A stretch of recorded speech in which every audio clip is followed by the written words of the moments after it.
Good evening, Bahamas. On the broadcast tonight, a former deputy prime minister gives her assessment of the Minnis administration's performance in office so far. Plus, are the country's law enforcement bands striking the wrong note with local musicians? And the chairman of the National Heroes Committee says it's time to end the colonial honor system.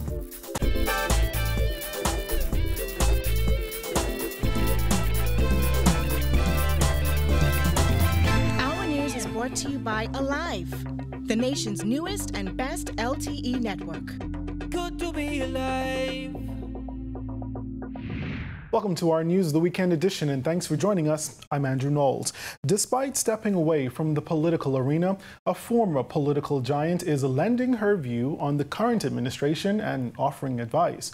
Our Giorgio Bain spoke with the former Deputy Prime Minister and has more in this report. Former Deputy Prime Minister Cynthia Mother Pratt is calling on politicians to remember that they are here to serve the people who voted them in and not vice versa. Politicians are servants. They're servants of the people. And one of the things I've learned during my time is that you don't really know people until you need people. And so when you begin to serve, you must remember that you are there to serve the people and not for the people to serve you. And that's something I learned very quickly. According to the former Minister of National Security, it's time for political maturity. In time, you would find that you will have to be able to lead in a different direction or lead in another way. You can't lead because someone else is doing one thing in their constituency, because this is another constituency. And the needs are different in some. And so I'm hoping that we will learn and develop. One of the things I would like to see us is to develop politically mature. According to Pratt, governments must mature to a point where they can allow programs started under previous administrations to continue because they can see the benefit it brings to the country, not destroy them just because it was not their idea. And I think that politically we have not matured. And when you think they've matured, then you notice it's back to the pettiness. And that is unfortunate because there are some things that we have built that shouldn't be destroyed. I think you need to look at it and see whether it works. And if it works, then of course you try to add, or what you need to take away, you do that. But I think that some things that's good for the country, you look at it and see whether it's helping the people. If it is, then you continue. The former Member of Parliament for St. Cecilia recommends that each new MP finds their unique way to govern their constituency because every constituency is different. They'll learn after a while, because in the inner city you'd find there are many challenges.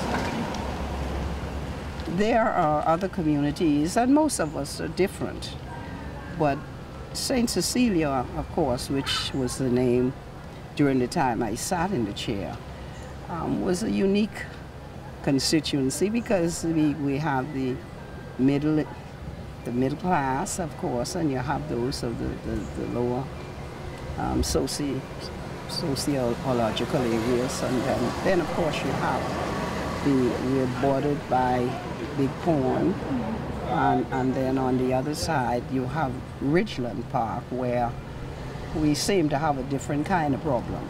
Reporting for our News Weekend edition, I'm Giorgio Bain. Thanks, Giorgio. Well, most people enjoy seeing the Royal Bahamas Police Force Band perform, but not everyone leaves with a smile on their face. Artists and musicians have complained for years that the police and other military bands make it difficult for them to make a living. Our Jared Higgs tells us that musician and composer Freddie Munnings Jr. agrees with that sentiment. Musician Freddie Munnings Jr. is no stranger to fighting for the rights of Bahamian musicians. One of the difficulties he says his fellow musicians face is that they're so easily undercut by military bands. He explains that a charity or other association can avoid paying for a band to perform by enlisting one of these other bands. That then puts that particular event in a position where they don't have to hire professional musicians for the event. They're charging $200, $100 for a ticket, yet the military band is performing free of charge. Munning says it's difficult to compete with free work. He says the fact that officers often perform in uniform at non-state events only adds insult to injury. They may be even in uniform, and I have an issue with that. You have a social event with my policemen who are military officers performing in uniform. I have an issue with that. If it's a national event and they are in uniform, these are military people. Okay, we need to respect who they are and what they are. But to use them in social, secular settings for minimum or no pay, to me, is wrong, and it should not happen to our military artists.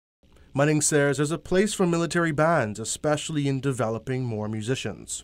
The police band and other military bands are good training grounds to teach our young military officers how to learn the instruments. They can teach them the rudiments of playing as a military band and also as orchestras. Now all of them have pop bands, but it's a very controversial issue when you're talking to people who are full-time musicians and not being able to play a lot of the very prestigious engagements because people would not have to hire them if they're using the military band. The composer says the fair thing to do would be to pay them what you would pay professional musicians. Reporting for our News, I'm Jared Higgs. Well, we'll take a break here, but still ahead tonight. The health minister talks remedying challenges at PMH. That story and more when our news returns.